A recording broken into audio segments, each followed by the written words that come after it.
going. I am so happy. Like, I was not happy. For the longest time, I was in the biggest slump, and I was thinking, obviously, everything that I'm doing is failing, so that should mean that I'm a failure as well. But I'm out of it, I think. But I'm just gonna watch this video all over again till I'm fine.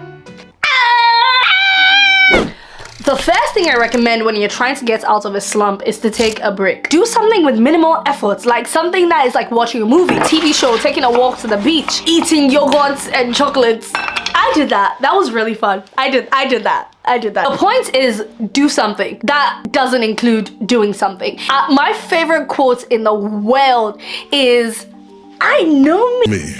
I've dated me. I am in touch with myself in a way that a lot of people are not. I mean, I just think that is so cool, because just to be able to spend that much time with yourself, to know what you like and what you don't like, is wildly underestimated. I need people, including me, to come online and actually figure out what you like. And the only way you're gonna know this is if you date yourself, right? Because for some people, for example, movies might not be the way that you relax, because, I don't know, watching something else on the screen with a whole different narrative is a lot. It's a plot. You have to follow it. That is not what relaxation is. That might be taking a walk, but I won't know, because you need to figure that out for yourself. Find yourself some hobbies. For the past couple of weeks, I have tried 3 new activities to see if I like it. I did Pilates, I did twerking classes. I didn't say it had to fit within your moral compass. And then I did pole dancing classes. And out of those 3 different sporting activities, I don't know why they're active. Like, I could have gone baking. I don't know why I picked those. But out of those 3 activities, I know for a fact I do not like Pilates and twerking. In fact, the only reason I took twerking classes was it was an ode to Black women. I just felt like I owed it to my kind, you know, to be able to move my body parts in ways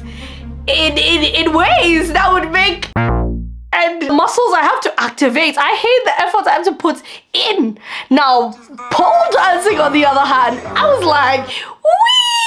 Like, I was like, this is a roller coaster. This is a roller coaster. I've had so many conversations with people who want to try pole dancing. It's literally the best thing it was so fun. I'm gonna leave like my ClassPass link in the description, and you can sign up for classes for free, and it's really, really fun. So I loved that.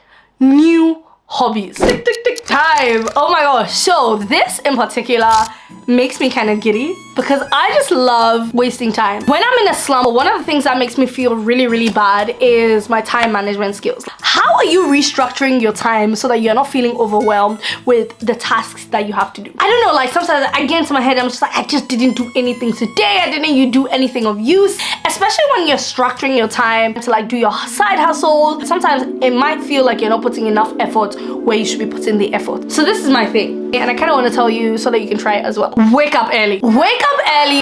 It gives you more time in the day to do jack all, the bare minimum. It gives you more time in the day to literally exist without the pressures of society. So for example, if work starts at 9 a.m. and you wake up at 6 a.m., that is a whole 3 hours worth. Sorry. That is a whole 3 hours worth of time that you can do charcoal. You can watch a movie, you can just scroll on social media, Twitter for a whole hour, and you get bored eventually. You know what I mean? But at least you're spending that me time. Now this might be different if you have, you know, babies. What I hear is the way to reclaim all of this item mama is by stealing pockets of time in the day, like throughout the day, that are me time. So give yourself time to exist without so many things stressing you out. Okay, quick recap, because I know it's a lot. Take a break, do something new, find time. We're almost done. Let's go to the next point. This one I kind of have beef with, because I haven't figured this out for myself. That is to build a routine. But what I've been hearing, the mindfulness girlies and boys and just everybody in the space of just doing better talk about is building a routine. Because we're creatures of habits. Human beings are creatures of habits. So by default, you're doing something anyway, right? So to be able to capture a little bit of semblance in your day, you need to be able to actually plan your time so that you yourself know what you're going to do. Like, I'm still figuring this out, but this is the framework that I've tried to kind of like apply to my life. So in the morning, in those 3 hours or less that I talked about trying to figure out, these are all the points that I'll try and hit, or something like that. Like, figure out a framework that works for you, and you can just move accordingly from then. Stick with me are almost done. Which brings me to my last 2 points, which is what are you taking in and what are you taking out? If you are in the position where you're unhappy, something is draining you. I know me, outdated me. This is where this comes into play, because you need to know what is stressing you out.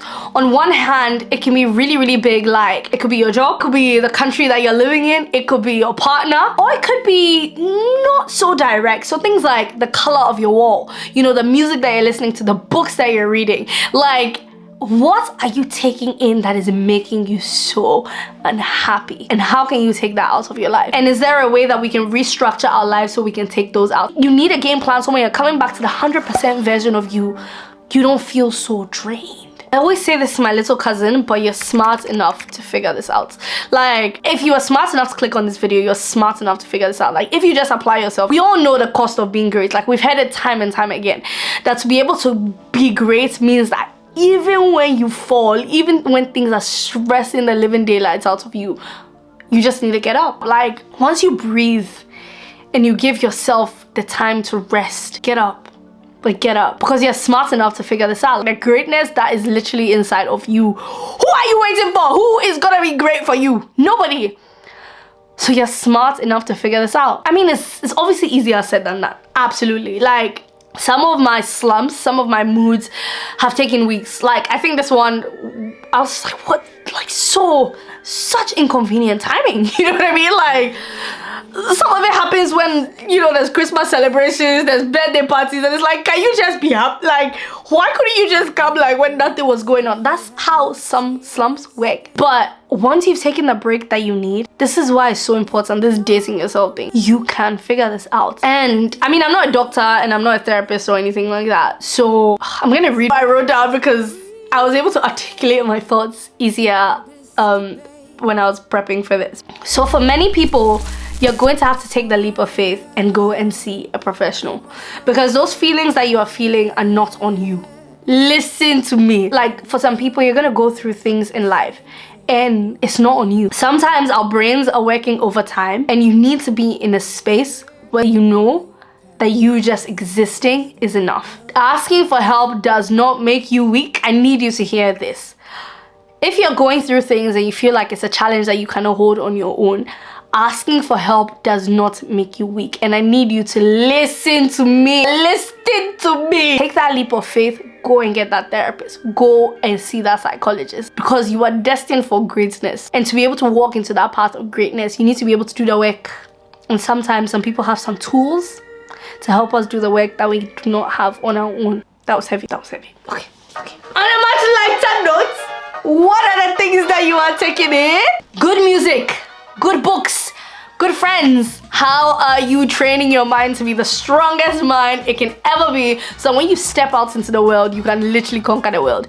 What are you taking in? And I have a whole video where I talk about friendship. It's part of like the Q&A, but like, it was a really good portion of friendship. I'm gonna leave it in the description box below so you can watch it. But friends, music, book. Like, I just want you to wake up in the morning and just be happy. I'm not saying you have to be a morning person. I'm saying that I want you to wake up in the morning with some joy in your heart to be able to conquer the next day.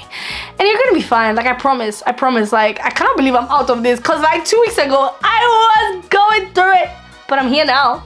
And so something worked somewhere, and I'm just gonna try and work backwards, and I'm gonna come back and watch this video every time I feel some type of way. But I love you, and stay safe, and I hope you also get out of your slump. Okay, bye. I just might be a black Bill Gates in the